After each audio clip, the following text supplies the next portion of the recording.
Hello everybody and welcome back to another episode of The Damage Report. I'm John Adarola. Big old show planned for you today. Two guests are gonna be joining me in just a little bit.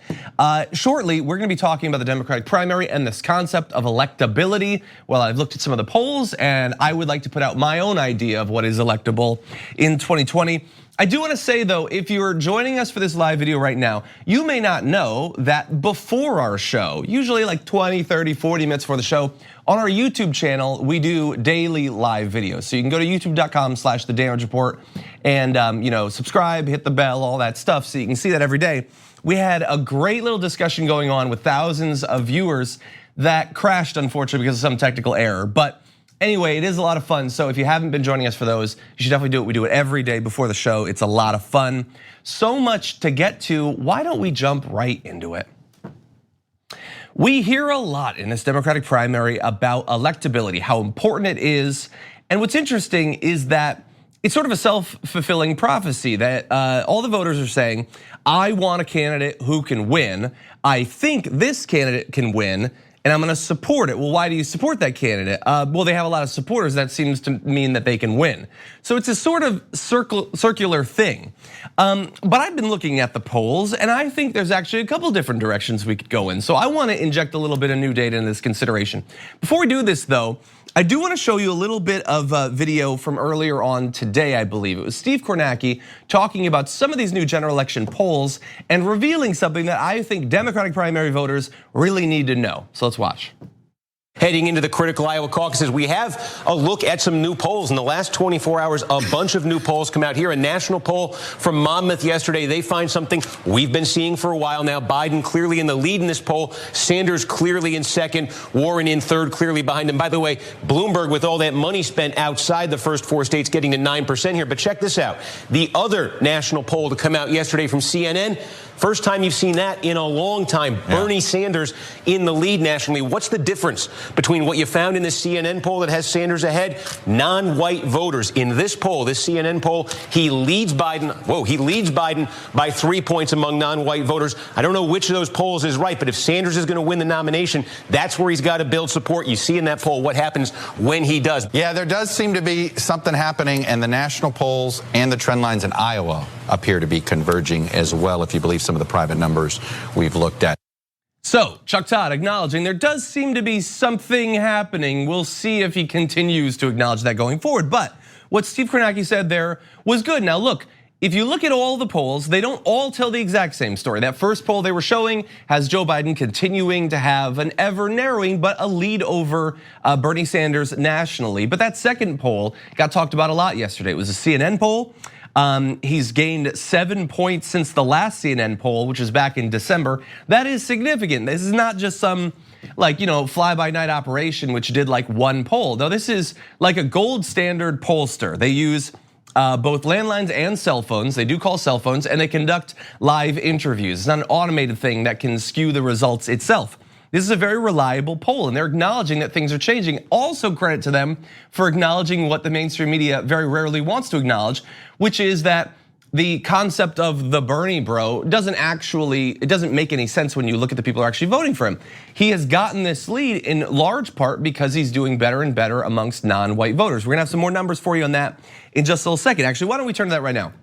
About 40% of Democratic primary voters are non-white, and somewhere around 20% are black. It's a disproportionate share of the Democratic primary vote, so it's very important.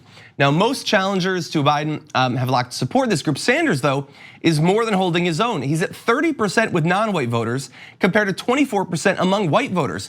So he's a significant boost in popularity in non-white voters over his white support. That seems like the sort of thing that should drive a narrative in the mainstream media, but you don't see it. They still talk as if the only people that support Bernie Sanders are white frat boys. It's just not what we're seeing when we look at the actual polls. When we go to, here's a Morning Consult poll from earlier this month. This is Hispanic voters. Bernie Sanders has 33% of that group. The second place candidate, Joe Biden, has 23. So you see that Bernie Sanders there has a full 1/3 of all the Hispanic vote in his Democratic primary, which is important because a Univision analysis showed that Latino turnout doubled in the 2018 midterms in 8 states: Nevada, California, Texas, Florida, and New York. Now, to some extent, that could be important in a general election, but it's really important in a primary election, where you have more and more political engagement and activity amongst Latino Americans, and they seem to be siding more and more with Bernie Sanders. In part because they tend to be on the younger side, they tend to be on the more progressive side, and so obviously they have an affinity with Bernie Sanders there, but important that we actually acknowledge it. Now, in terms of electability, we care about the primary, but really we're talking about the general election. It's us trying to figure out who is going to do the best against Donald Trump, assuming he's the nominee, which he almost certainly is going to be.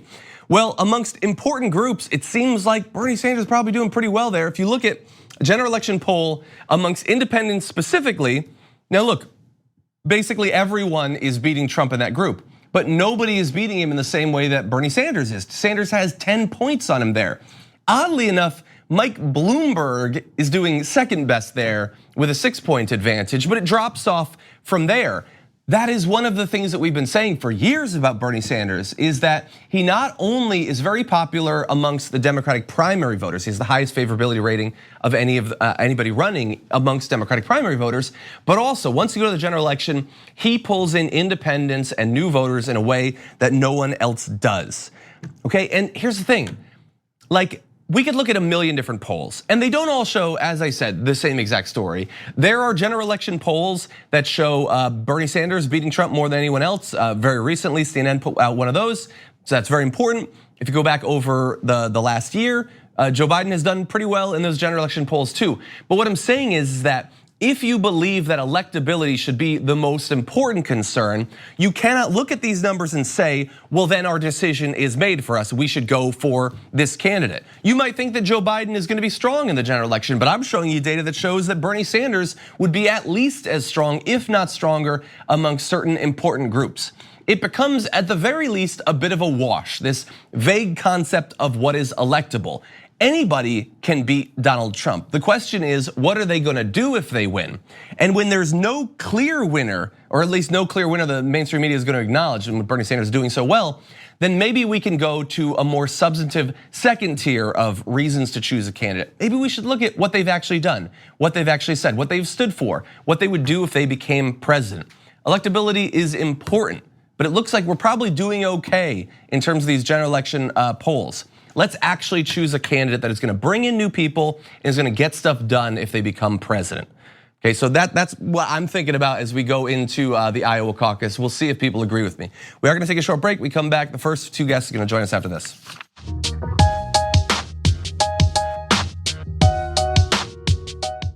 We need to talk about a relatively new show called the Republic, or UNFTR.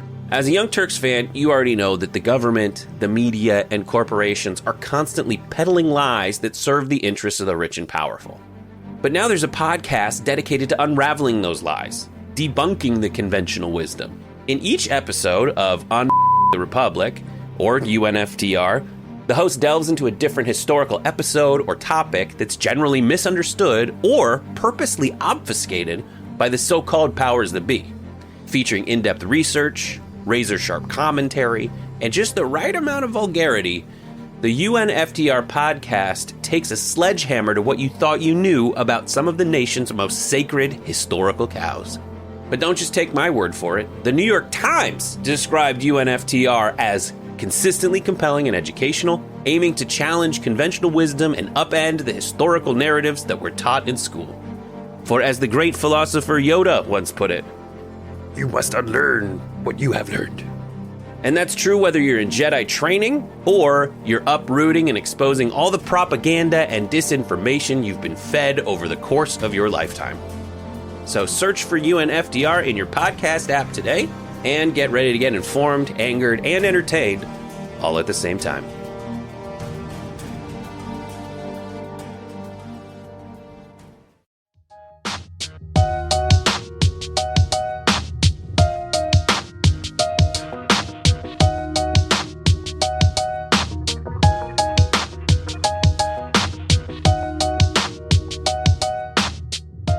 We turn now to a pretty awful story. A student expelled from a Christian school for wearing a rainbow sweater and eating a rainbow cake. That's apparently what's going on. And joining us now to break it down, Zeke Stokes, former vice president of GLAAD and LGBTQ rights leader. Welcome back to the show. Thanks so much, John. Good to be with you. Good to have you here. Story, I mean, it's the sort of story you wish you didn't have to cover, though. So tell us about this. I know that we're gonna show some pictures that apparently were an issue for the school, but is it really as simple as like a picture of a sweater and a cake? Can you really get thrown out of a school for that? It seems to be that simple. You know, this is a 15-year-old student who was celebrating. Her mom posted a picture of the cake with a rainbow. She was wearing a rainbow sweater, and suddenly she was being expelled from this so-called Christian school in Kentucky. You know, can you imagine, John, you know, being so hateful, so fearful, your belief system so fragile that the rainbow on a cake or a sweater would be cause for, you know, undermining the school's atmosphere. I grew up in the rural South, in rural South Carolina, going to church every time the door was open. And so you got to get up pretty early to outsmart me as it relates to the Bible. And, you know, it was actually a rainbow that God sent to Noah after the flood as a symbol that he would never destroy the earth with floods again if you follow those beliefs. And so, you know, it's an outrageous story, but and it would be easy to sort of, I think, dismiss it as something that's, you know, a little bit of a fringe story or something out of the ordinary. But this is the kind of ideology that has a stranglehold on the right, on the Republican Party right now. And this is exactly the kind of thing they're trying to do with so-called religious freedom bills all across this country, to give people in the public space a license to discriminate based on so-called religious beliefs. We're seeing it right now in Tennessee, where there's a bill on the desk of the governor, the Republican governor there, that he has said he will sign, that allows adoption agencies to say it's against their religious beliefs to allow LGBTQ parents, otherwise loving and perfectly fit parents, to adopt. So this is a story that, you know, is a little bit silly on its face, but is really indicative of something that's very troubling going on across our country. Yeah. Yeah, and we showed the pictures. When you look at the picture, it's like a 15-year-old girl who's smiling and she's happy. The cake looks delightful. I wish I could have some of it. It looks delicious, and in fact, she doesn't even identify as LGBTQ herself. She just simply says she likes rainbows and colors and happy things. You know, so does my 6-year-old niece. So I guess she would be subject to be expelled in this school too. Yeah, and it's. Again, it's a symbol that has obviously been affiliated for a long time with the LGBTQ community, but it also occurs naturally in nature. Like, you can't cancel the sky. Like, having the right loves to claim that the left just gets triggered by unnecessary things, but they're freaking out over a cake and over a sweater. What they need, I think, like, I'm not a believer or anything, but like, they need a book that preaches like tolerance and acceptance and stuff. I wish that they had a book like that. You know, well, the like interesting thing is they do have that book. It's called the Bible. You'd think Jesus was a figure of acceptance and love, but somehow these folks keep dredging up things from the Old Testament that most theologians don't believe actually hold relevance today in that system of beliefs. But I want to point out, you know, something else while we're on this subject, and that is that, you know, there's a coordinated attack against LGBTQ people being led in state legislatures across this country, particularly LGBTQ youth, particularly trans youth. There are bills just filed the past week to 10 days or so, everywhere from Florida to South Dakota, a very coordinated effort to keep parents, to really intervene, to meddle in the medical decisions of parents who have transgender kids, and actually punish doctors, fine them, put them in jail for treating transgender kids medically under the recommendations of the American Association of Pediatrics. So this is something that is very real to this small group of people, but very real also in this political season that we find ourselves in, as candidates and parties are trying to find the next outrageous issue to get their base ginned up to turn out. This is, you know, they've put LGBTQ youth in particular in the crosshairs. Yeah, there's one other aspect of the story that I'd like, because we were talking about, you know, like what if you had a book that could teach you how to act in this case? They seem to think that they did. So they apparently gave her a book called Gay Girl, Good God, written by someone who used to be gay and then had meetings with her to discuss this book. Is this acceptable? Is this appropriate for a school? Like, and as you point out, she doesn't even recognize, she doesn't identify as gay herself. So what is the goal there? What is the point of making a 15-year-old girl go through all this? Well, I think what you're referencing is what would be called conversion therapy. This idea that somehow you can take someone who is LGBTQ and convert them into being something else. That's a practice that's been discredited by medical professions and psychologists and psychiatrists, and really is nothing more than child abuse by another name. But in fact, even yesterday, just yesterday in Utah, a very conservative state, based very much in the Mormon philosophy of life and religious beliefs, banned conversion therapy for that very reason. But we see it practiced in settings like this, religious schools like this, because unfortunately they can get away with it because they are a religious institution. Yeah, and you rightly point out that like we started off saying some people might see this as sort of a fringe story or out of the norm, but there are still we still have to fight these battles in many different states, and so it's not something that we can just like pretend has gone away or only affects a few people. It's still a very, very significant threat. Zeke Stokes, as always, thank you so much for joining us. Really appreciate it. Thank you very much, John. Thank you. We're gonna take a short break here. Lots more to get to after this.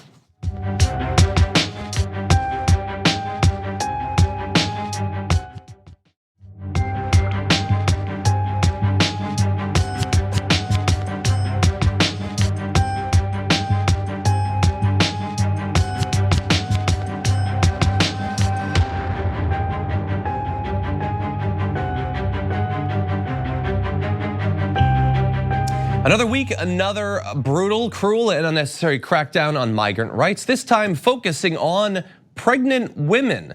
And as is often the case with bits of news like this, considering how little this will actually do to solve the crisis that they're saying we're experiencing, it once again seems as if the brutality, and specifically the brutality of targeting pregnant women for these sorts of changes, is the goal itself, to reassure Donald Trump's base that he continues to hate and fear this group as much as they do. So let me give the details. Here's what they want to do. The State Department has told US embassies across the world to deny visas to people they suspect are coming to the US to give birth, according to diplomatic cables obtained by Vox. The new guidance would create barriers for pregnant people at consulates abroad applying for B visas, which are offered to short-term visitors, including tourists, business travelers, and people seeking urgent medical care. That's an important little note, don't forget that part. 2017 data from the Centers for Disease Control and Prevention suggests that the new guidance would likely affect roughly 10,000 people annually.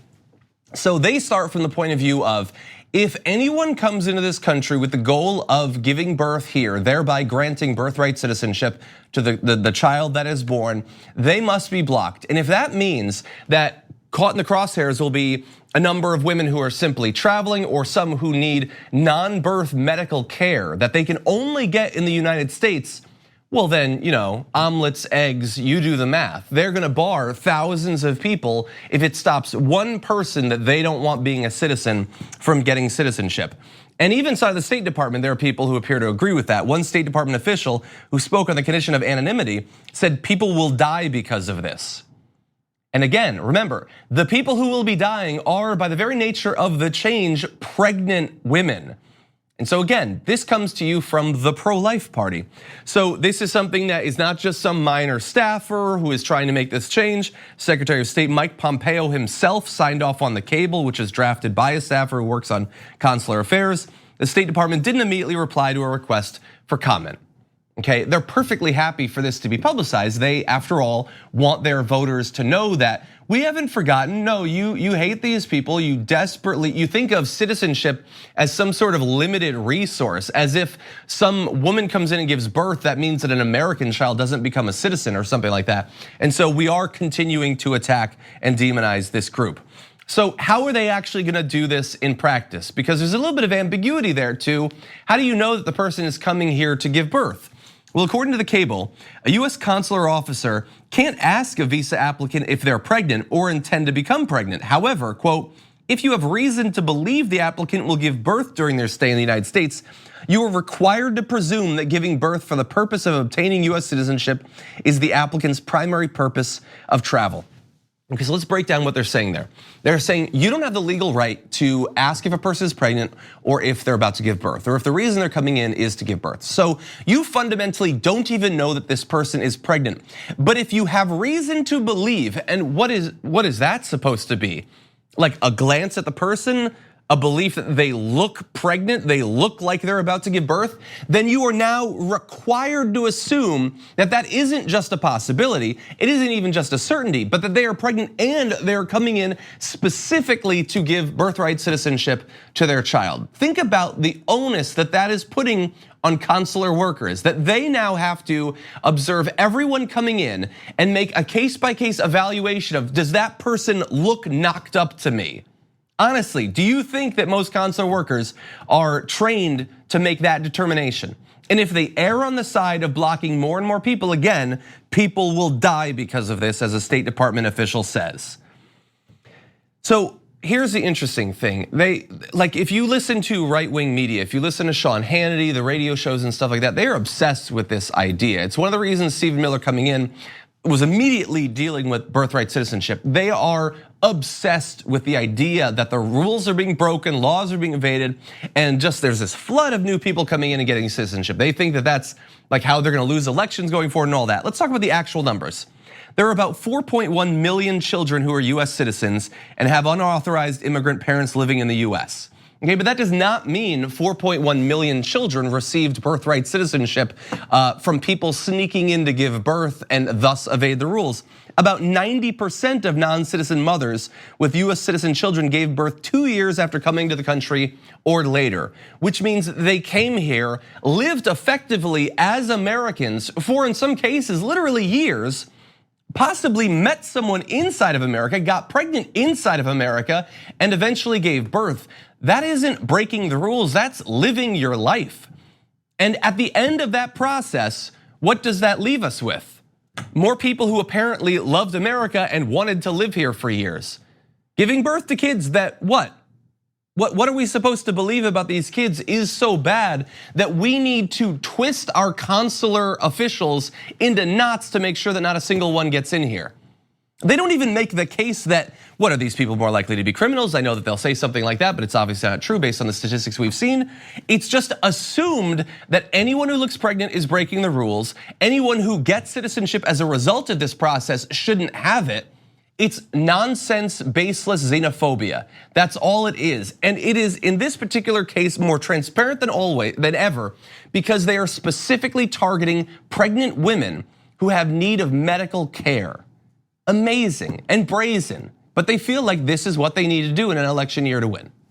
Okay, that story by itself, perhaps bad enough. We got another one I want to let you know about what's currently happening for kids who actually make it into the country. So let's turn now to another topic. A new lawsuit is revealing absolutely horrendous abusive behavior of migrant kids being held in a number of different facilities. Now, this report comes from Samantha Michaels of Mother Jones. It's a very long piece that talks about the experiences of a number of different migrant kids, and you should definitely take a look at it because what this lawsuit has unveiled is pretty amazing. I wanna give you just a taste of what you'll see in that article though. And it involves one kid, Antonio, not his actual name, but that's what they're referring to him here. Said Antonio hadn't broken a law, but he was detained in Virginia and it felt like a punishment. Once, when he got in a fight with an American kid who taunted him, he says staffers restrained him by tying him to a chair for 4 hours, allegedly hitting him while he sat there. This is a kid who had broken no laws, who was being held at this facility, and then just becomes sort of a toy for the officials working there to abuse for hour after hour. Over a year and a half at the Shenandoah facility, he says he was tied to the chair about 5 times. In court documents, he recounted that staffers who restrained him would sometimes put a bag over his head, meant to deter biting or spitting. He said it had small holes that I could see out of, but only a little. So remember, he's already tied to a chair for hours. Now they're putting a bag over his head. What image does that give you? The idea of a kid being treated in that way by full-grown adults. But he's not the only one. There's a boy from Honduras who described his time in the chair as almost suffocating. Quote, when you're in crisis, the bag is the least helpful thing. It's scary. He's apparently been diagnosed with post-traumatic stress disorder before arriving there. If he hadn't already had it, it might have led to it, but a third teen recalls peeing his pants while restrained in the chair. And here's the thing, many of these kids got to America fleeing abuse, very much like what they experience in these US-based facilities in their home countries. This is physical and sexual abuse at the hands of family members. Sometimes their labor is exploited, they're forced to work at a very young age. Sometimes human trafficking, sold into sexual slavery, those sorts of things. They finally get out of there, they escape those conditions and come to America and are brutalized all over again. So this lawsuit, it was first filed in 2017 by the Washington Lawyers Committee for Civil Rights and Urban Affairs. They are going and talking to many of these teens, finding out about their stories, about the fact that many of them required mental health care when they got here. They're obviously being barred from getting that, and new traumas are being inflicted on them. I'll give you just a little bit from the actual lawsuit. So they wrote, the court's decision failed to consider that the immigrant teens are children and have not been adjudicated delinquent or convicted of any offense before they're moved to these facilities and held.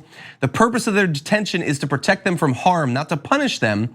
But they added staffers at the juvenile hall responded to the plaintiffs acting out with physical abuse and punitive imposition of restraints and solitary confinement. And even most disgustingly, when you consider that these are all kids, all of the plaintiffs that we're talking about are children, very often they are stripped as punishment, sometimes fully nude, and then left for hours to dwell, what, in shame? Their clothes aren't dangerous at this point. It's almost as if this is sexual shame being institutionalized as a punishment by full-grown adults against kids, which is sick beyond anything else perhaps in this story. So this lawsuit is continuing. Hopefully all of the kids make it out of this terrible process. Some of the kids they talked to became suicidal based on the experience they had. And again, remember, they're coming as a result of abuse that they've experienced themselves. They're not receiving mental health care, and then further abuse is being heaped on it. Is it any wonder that some of them attempt to take their own lives? It is just devastating. We should expect far more than this from our government. Okay, we're gonna take a short break. We come back, another guest is gonna be with us after this.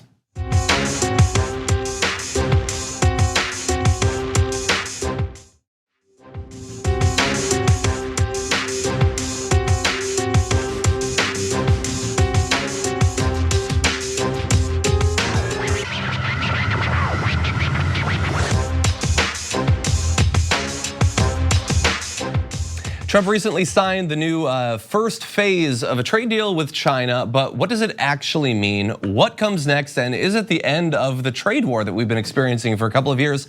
Joining us now to break this down, Hvistendahl, journalist and Pulitzer Prize finalist, author of the upcoming The Scientist and the Spy, A True Story of China, the FBI, and Industrial Espionage. Welcome to the show, very glad to have you here. Hey, thanks for having me on the show. It's good to be here. Great to have you. So when you heard the announcement that some sort of deal had been reached and the initial details of it began to come out, what was your response? Well, this is really only a partial deal, really is phase one, and it's incomplete. And also the deal would not be necessary in the first place if Trump had not gotten us into the trade war. So it's a little bit like a child making a big mess in the kitchen, cleaning half of it up, and then asking for a cookie. He's made this mess, and then it's going to be left to other people to tie up the loose ends. So when you describe it as incomplete, what are some of the things that are missing that would make it a more substantive deal between the US and China? Well, so in this phase one, China pledged to buy $200 billion more worth of goods, of agricultural goods and other goods from the US. But it remains to be seen whether, first of all, the US can produce that much and whether China will, in fact, buy those goods. In a way, these are promises. The deal exists so that Trump can go forth and campaign and say, look, I've got a deal. He's the man of the art of the deal. And it's really just a lot of language on paper at this point. For the US, China did also make some concessions about protecting intellectual property, which has been a major goal for the trade war for the Trump administration. But those were those concessions are the direction that China was already moving in the first place. So, it was already kind of heading in this direction, planning to do those things. And so therefore, it's not a lot for them to kind of sit down at the table and say, look, we'll strengthen our IP regime, we'll crack down on trade secrets theft, because they were already trying to do that at the central government level. Whether that's enforced at the local level is another question. Definitely, and you said something there that I haven't actually heard expressed. I know that Donald Trump is very focused on the trade balance between these two countries, and he wants to get it into parity. He sees it as some sort of competition. I hadn't actually previously heard that there were concerns about whether or not our agricultural producers could actually meet the demand of the promises that have been made. Is that really up for like as a question? I know. I was reading this article about the how much of the Iowa agricultural output ends up in China. Is there a real belief that they can't ramp up in a way that will be able to meet these new commitments? Not specifically with agriculture, but agriculture is a major area that has been hit hard by the tariffs. And so, if you look back at 2018, when Trump started this trade war and tweeted, trade wars are good and easy to win, one of the first things the Chinese did in retaliation was slap tariffs on soybeans and on pork. And so farmers there have been extremely hard hit. There was a bailout that went to supposedly to farmers in the Midwest, but in the end, many of those checks went to larger industrial farms, to people working with agribusiness companies, and smaller farmers got literally $5 in some cases. And so these are real people whose lives have been very hard hit, and many people are not extremely satisfied with the announcement that they're happy that there's a deal, but they're waiting until everything is signed and done. And that's really interesting because this deal comes on the back of a trade war that we've seen lots of numbers of the economic damage that it supposedly has done. He keeps saying that the tariffs are being paid by China, but we know that that's not actually how it functions. And in terms of the bailout that he did, it affects corporations, some of the producers. But in terms of this deal now, for US workers, US consumers, how much of this deal, to the extent that we have a deal so far, is actually focused around their concerns, workers and consumers rather than corporations? Yes, the US workers have also been hit really hard by the trade war because you have tariffs slapped on goods that we buy from China, and average Americans, low-wage workers tend to buy more cheap goods from China. And so those are the people who have been hard hit, in addition to farmers. Now, looking at the trade deal, there is a lot of language about protecting intellectual property, but that is language that primarily benefits corporations. So IP theft and industrial espionage from China is an issue, but it's an issue that primarily affects companies, where the victims are companies. And so for average Americans, having language about those protections in the deal is not going to make a significant difference on their lives or make up for the pain that they've been feeling as a result of the trade war. So do we have any idea of what the timeline is for next steps, where we go from here? I know that some of the additional tariffs that were going to be put into place have been put on hold for now, but many still remain. Is there any indication that within the next 6 months or a year, there will be any change in that? Many people don't believe that we'll see phase 2 before the 2020 election. So it could be left to a Democrat or whoever replaces Trump to clean up the mess that he's created. And hopefully Democrats will work in some language about climate change, about human rights in China. You have over 1 million members of the Muslim Uyghur minority interned in camps, and which is a horrible issue. And so, hopefully they, in addition to IP theft and these issues that benefit corporations, they'll look at some of those other issues as well. Well, that is definitely interesting. So, if based on your research, if a Democrat wins in the November election, comes in, should this be taken as an opportunity to sort of go back to the status quo of 2015, 2016 with China? I mean, what would your advice be? Would it be best to slash the tariffs unilaterally, or how exactly should a Democrat proceed? Well, it's very complicated, and the picture doesn't involve just tariffs, but also Chinese investment in the United States, and that's something that could create jobs for Americans. When you look, the two countries have been on a collision course for the past few years. You have these narcissistic, nationalistic leaders in charge in both countries, so both Trump and Xi Jinping, and they have been ratcheting up tensions.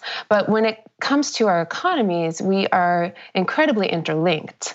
So not just the goods that we buy from China and the goods that they buy from us, but looking at a place like Iowa, the relationship with China goes back to the 1980s when you started to see these connections forged. And Xi Jinping made a trip to Iowa and befriended the governor at the time. He actually stayed with the local family. And before the trade war was started, Iowa was hugely dependent on business from China. Interesting. Well, Mara, we really appreciate you joining us and breaking this down. I know that your book is coming out in just like a week and a half, and we're going to have you back on to talk about the book then. So look forward to speaking to you in the very near future, and thank you for joining us today. Great. Thanks for having me on the show. We're going to take a short break here. When we come back, news from around the world. And meanwhile, in.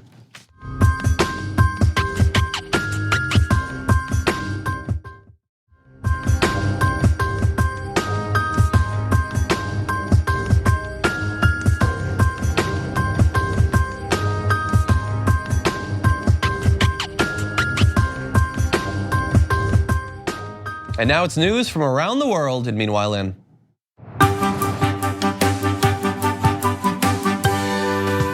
Meanwhile, in China, the situation there with the coronavirus continues to pose a big problem, both for the people and for the government. You might have seen a lot of headlines recently like this. China quarantines 20 million people in 3 cities, and a vaccine could be 3 months away. Although honestly, with the way that information is clamped down on and the inherent dishonesty that the Chinese government has shown on this topic, when they say 3 months, what does that actually mean? Do we actually know? And so it is scary. At least 17 deaths have already been confirmed. More than 630 people have been infected. So it's serious. It's not to the extent of something like SARS or bird flu or the swine flu or anything like that. But those sorts of things they create a sort of precedent in the mind. We're worried about it spreading in that way, especially because cases of the virus have been detected in other parts of China, Hong Kong, Macau, and other countries, including Japan, South Korea, the United States, and Thailand. Singapore and Vietnam are the latest to join the list. So you have this quarantine now, you have it being taken seriously, but it has already spread to multiple countries and without an easy fix anywhere in sight. To give you an idea of what it actually does, the infected develop upper respiratory symptoms, including a runny nose, cough, sore throat, and sometimes a fever that can last a few days.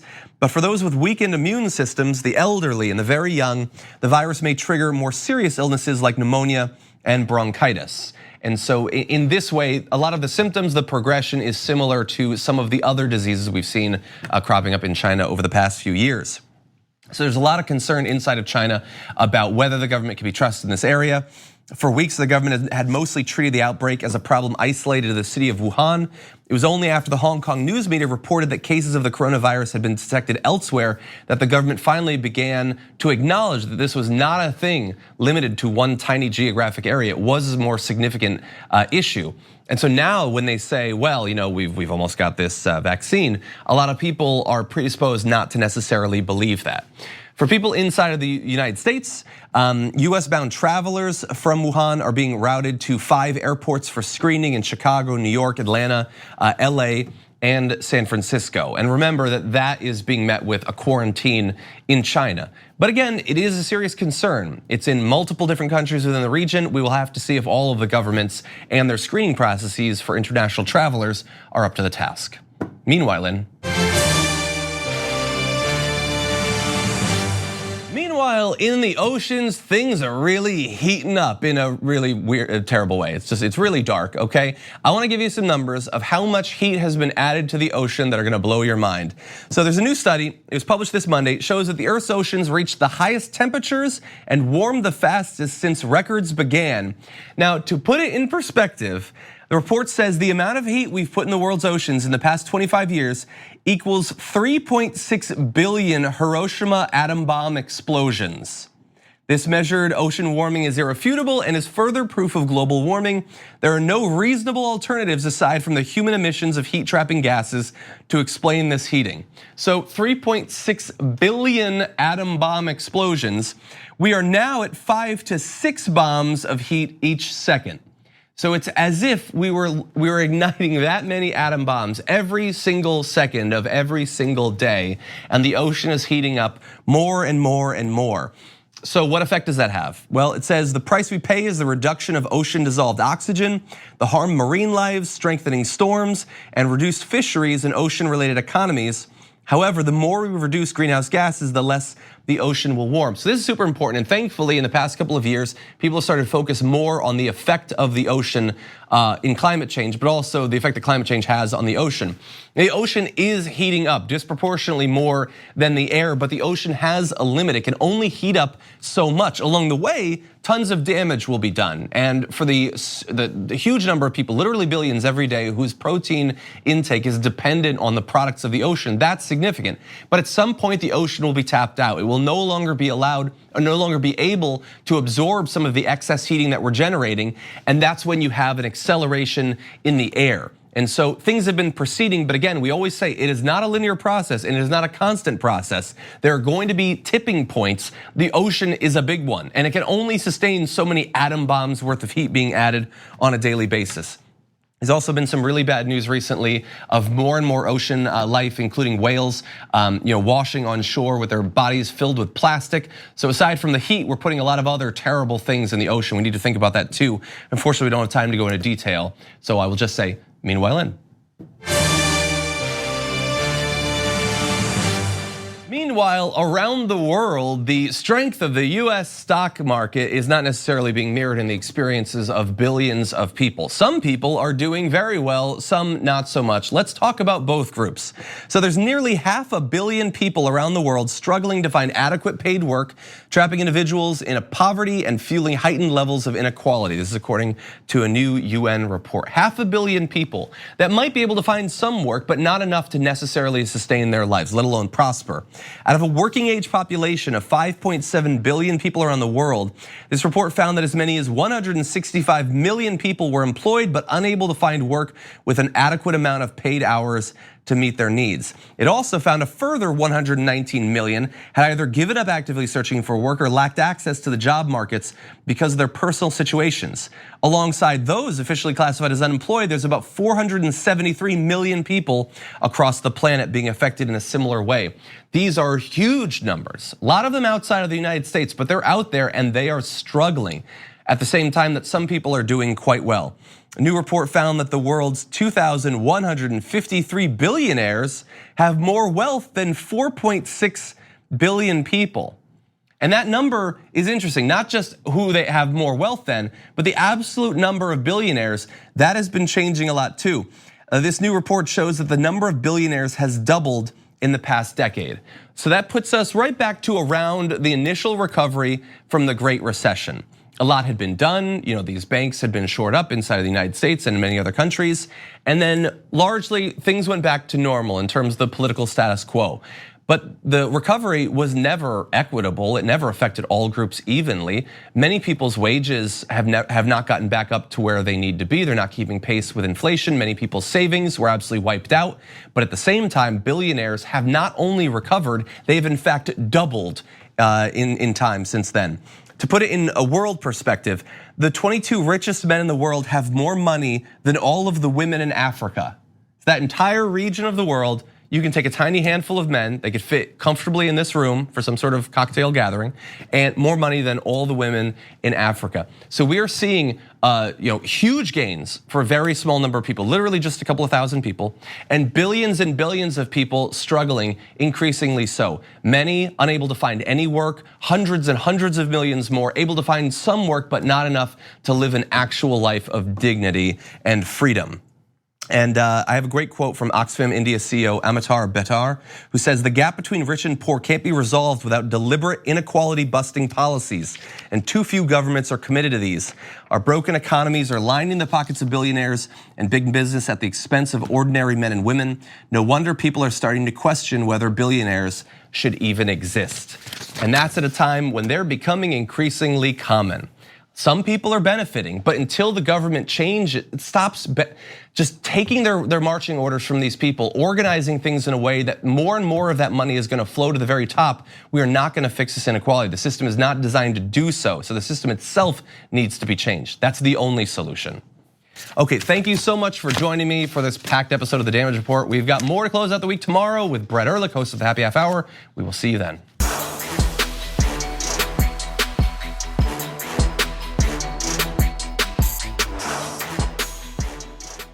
Thanks for listening to the full episode of The Damage Report. Support our work, listen ad-free, access members-only bonus content, and more by subscribing to Apple Podcasts at apple.co/TYT. I'm your host, John Darola. I'll see you soon.